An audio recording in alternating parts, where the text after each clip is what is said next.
All right, James. Hey, I just wanted to kind of run through this real fast with this property. So this 4830 West 66th.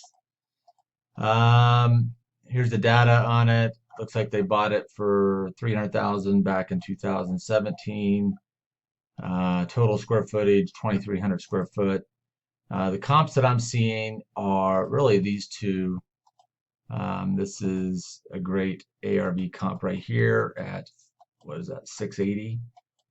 Um, that's a fresh remodel. Probably lean more heavily towards that one than the 642. So this one, let's try to get inside here. Still pretty nice and not a complete fresh remodel and some cheaper countertops and stuff like that, carpet. So I would lean more for that 680 mark on this one. And so the numbers on that would be something like, uh, so let's say we're buying at 500. To get us there, let's say 2,300 square foot, let's say 85,000 start, 660 on the low end, 670 mid mark, 680 kind of high. We can do 689 really, and 679 and 669. All right, so those numbers are pretty tight right there. So the investors typically are going to want somewhere around 12 to 15% on these. So, that would be we got an ARV 700, somewhere around there. So, really, our purchase price, I would say, we probably need to be a little bit lower. So let's get back to our numbers. So we probably want to be, because we need to mark it up too, right? So we're not getting a commission on it. So we're going to want to sell it above 500. We're probably going to want to buy this around 460, and probably market it at 480, somewhere around there. That would get us kind of in that number range. And just based on the low solds of the area, let's take a quick look at that. That would put us right in there. So there's this 475. That's kind of a low sold in the neighborhood. That 480 mark would get us right in that low sold area. So that's probably where we want to be, is that 460 mark.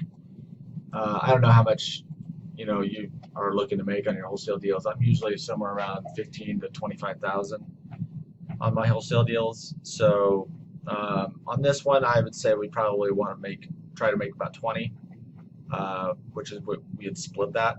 So I would do the marketing, you can do the showings, and then I could run the paperwork once we got a contract and do that sort of thing. So, or you can, it doesn't matter to me. So, anyways, that's pretty much it. So I would say we probably want to be around 460 to purchase. And let's just take a look at the data sheet. Let's see if we can figure out how much they owe.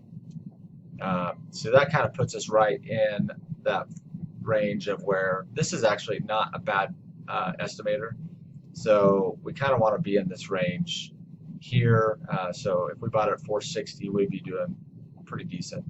Let's see what they owe. So they're in foreclosure.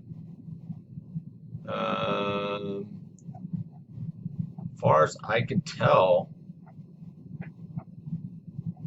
looks like they got a mortgage out for 303.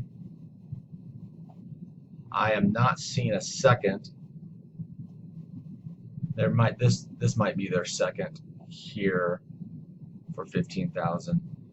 So they've got room, right? So they're somewhere around 315 or so for what they owe. So they've got some room to work. So we may even want to go a little bit lower, especially with their sale date pressing up that quickly. We might want to try to go in a little bit lower. Judgment amount, notice of sale. So Yeah, so it's going to go to sale for two. This is what the mortgage company is going to try to go after is a 283. That's what I'm guessing. So, anyways, long story short, we've got room in there. They've got an equity position that they can work with us on. So, yeah, I think 460, even 450 might be a good starting point. You can show them this data sheet here and come in and be like, hey, we usually like to buy kind of in this range, but we can come up a little bit. That might be something you can work on, but just show them this, and that will help them kind of show that they're a little high on their purchase price, because this is totally fixed up and this is kind of run down. So depending on their condition, you can use this to maybe negotiate a little bit. So anyways, I hope that helps. I'll shoot this video over to you, this paperwork and the comps, and we'll see what we can come up with.